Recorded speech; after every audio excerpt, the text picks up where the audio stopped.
કુપા ગામની અંદર જતો રસ્તો છે અને પ્રાથમિક શાળાને જોડે છે આ રસ્તો, અને આ આઝાદીના વર્ષો પછી બન્યો છે.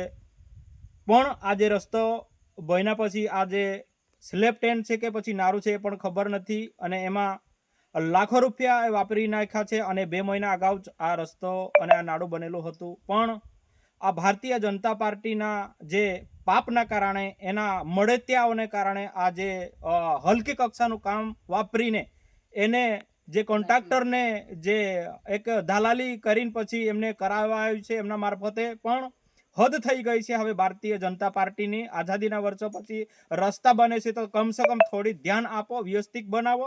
તમને શરમ જેવું છે કે નહીં? અને આ ભારતીય જનતા પાર્ટીના જે નેતાઓને કહું છું કે આ ઢાંકણીમાં પાણી લઈને ડૂબી મરવું જોઈએ.